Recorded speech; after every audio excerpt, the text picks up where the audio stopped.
사랑하는 한남교회 교회 여러분, 오늘은 대림절 첫째 주일입니다. 이사야서 64장 1절에서 9절 말씀을 통해서 그날을 기다리는 사람들이라는 제목으로 말씀을 나누고자 합니다. 대림절은 기다림의 절기입니다. 기다림이라는 단어는 소망이나 희망과 연관이 있는 긍정적인 단어입니다. 아직은이라는 미완의 의미가 있지만 기다림은 여전히 희망의 단어입니다. 그래서 대림절은 희망의 절기입니다. 기다림의 계절, 아기 예수님을 기다리는 대림절기에 오늘 예배하시는 분들마다 간절히 기다리는 기쁜 소식들이 들려오기를 축복합니다. 황지우 시인의 너를 기다리는 동안이라는 시가 있습니다. 내가 오기로 한 그 자리에 내가 미리가 너를 기다리는 동안 다가오는 모든 발자국은 내 가슴에 쿵쿵거린다. 사랑하는 연인을 기다리는 청춘 남녀의 모습이 떠오릅니다. 그런데 기다리고 기다려도 너는 오지 않습니다.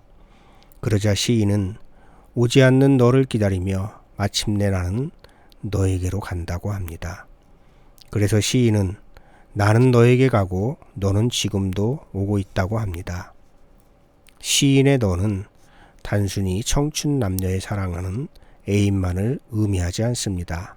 반드시 있어야 하지만 현재는 부재하는 그 무엇, 성취되어야만 하는 그 무엇입니다. 이 시는 1991년에 발표되었지만 황지우 시인은 이 시를 1986년에 썼다고 합니다. 요즘 서울의 봄이라는 영화가 1980년대를 다시 소환하고 있지만 그 시절은 참으로 암울했던 시기였습니다. 그러니 시인이 이 시에서 기다리는 너는 자유, 민주주의 같은 것을 상징합니다. 그런데 이것은 그냥 기다리기만 한다고 오지 않습니다. 그래서 시인은 너를 마중하기 위해 너에게로 가는 것입니다. 너를 기다리는 동안 나는 너에게로 가고 있다.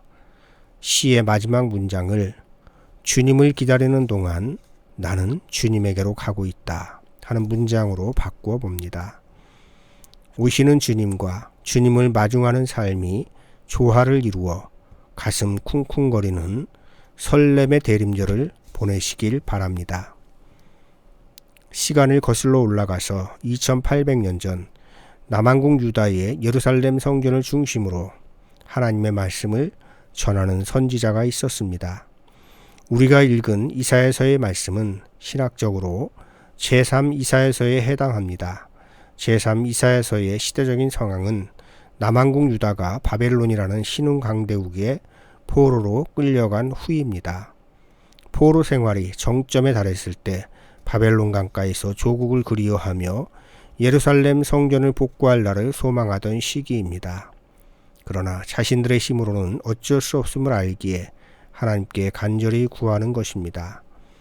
주께서 하늘을 가르시고 내려오셔서 불이 섭을 사르듯 불이 물을 끓이듯 하시어 이방 나라들이 주 앞에 떨게 하여 주십시오. 고국에 돌아가고 싶은 간절한 기다림의 청원입니다. 이런 청원을 하며 그들은 자신들의 죄를 돌아보고 하나님께 용서를 구합니다. 그래서 자신들의 죄로 인해 구원받을 수 없는 존재라고 한탄합니다. 그러나 한탄에 머물지 않고 고백합니다. 주님은 우리의 아버지이십니다. 우리는 진흙이요 주님은 우리를 빚으신 분이십니다. 회개하는 것입니다. 회개는 돌이킴이요 돌아감이요 주님께로 가는 것입니다. 황지우 시인의 시에서 너를 기다리다가 너에게로 가는 것과 같습니다. 포로 생활 중에 선지자는 주님의 강림을 기다립니다. 그 주님은 하늘을 가르고 불이 섭을 사르듯 불이 물을 끓이듯 예측할 수 없는 놀라운 일들을 행하시며 오신다고 예언합니다. 그 누구도 들어본 적도 없고 들어보지도 못한 일들, 자신들이 믿는 신은 감히 할 수도 없는 일을 행하시며 오실 주님을 예언하고 있는 것입니다.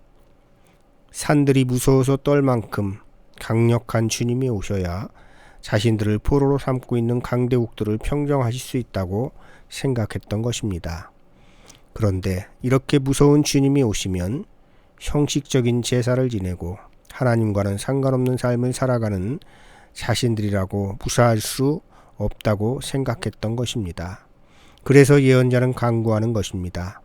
주님은 우리를 빚으신 분이시니 진노를 거두어 주시고 우리의 죄를 기억하지 말아 주십시오.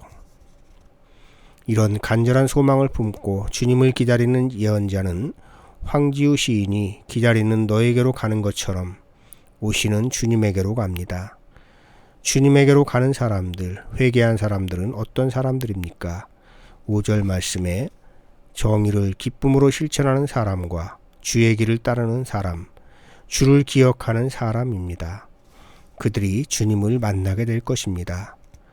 그러나 기다리지 않는 사람들, 주의 이름을 부르지도 않고 의지하려고도 하지 않는 이들에게 주님은 얼굴을 숨기시고 죄를 물어 소멸시켜 버리시는 것입니다.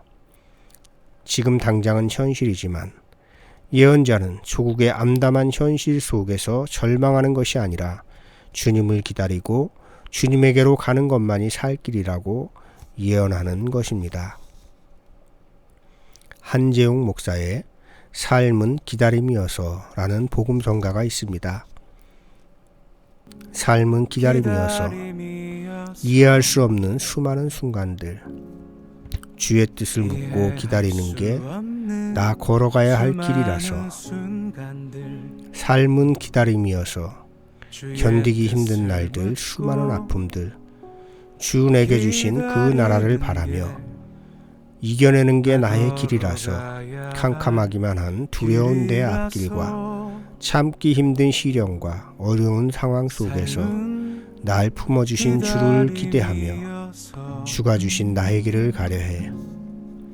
삶은 기다림이어서 주를 바라고 기다리는 게 내 삶의 이유라. 이 길을 걸어가네. 주 오실 그날 기대하며 이 길을 따라 걸어가네. 이해할 수 없는 일이 닥쳐오고 견디기 힘든 아픔이 엄습하고 인생길이 캄캄하지만 그런 상황 속에서도 주를 바라고 기다리는 것이 내 삶이므로 주님의 길을 따라 걸어간다는 고백입니다. 기다림의 전제 조건은 결핍입니다. 모든 것이 완벽하면 기다림이 아니라 이대로만의 삶에 머물게 됩니다. 삶은 기다림입니다.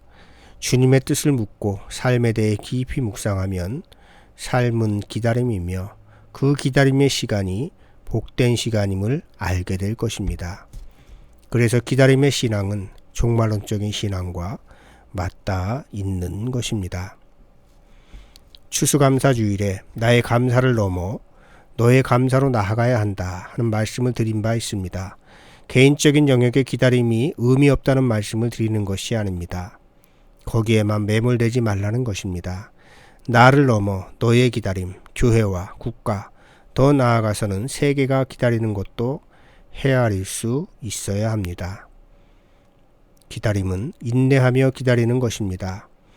이사야를 비롯하여 성경 속 위대한 인물들은 모두 하나님의 응답과 약속의 성취를 인내하며 기다린 이들입니다. 메시아가 오실 것을 예언한 이사야의 예언은 700년이라는 긴 기다림의 시간이 있었습니다.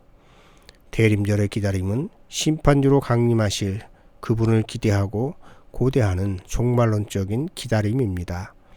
언제일지 또 얼마나 걸릴지도 우리는 알 수 없습니다. 우리는 그날은 꼭 올 것이라는 믿음을 가지되 그날이 언제일지에 관심을 두는 것보다 그날이 언제 오더라도 하나님 나라의 잔치에 참여할 수 있는 삶을 살아가야겠습니다. 이것이 대림절을 살아가는 신앙인의 자세일 것입니다. 아직은 아닙니다. 하지만 인내함으로 기다리고 나의 기다림을 넘어 너희의 기다림으로 나아가시는 여러분이시길 주님의 이름으로 축복합니다. 말씀을 기억하면서 함께 거듭기도 드리도록 하겠습니다. 오신 주님, 오시는 주님, 기다림의 절기 대림절을 맞이하여 우리가 기다리는 것이 하나님의 뜻에도 합당한 것이 되게 하옵소서. 자기의 기다림에 매몰되어 너의 기다림과 피조세계가 간절히 고대하며 기다리는 것에 관심 없는 삶을 살아온 것은 아닌지 돌아봅니다. 주님, 대림절기에 아기 예수님을 기다리며 또한 주님이 계신 그곳으로 가게 하옵소서. 우리의 차가운 마음을 버리고 기다림이 주는 마음, 쿵쿵거리는 설렘으로 우리의 마음이 뜨겁게 뛰게 하여 주옵소서. 예수님의 이름으로 기도드립니다. 아멘.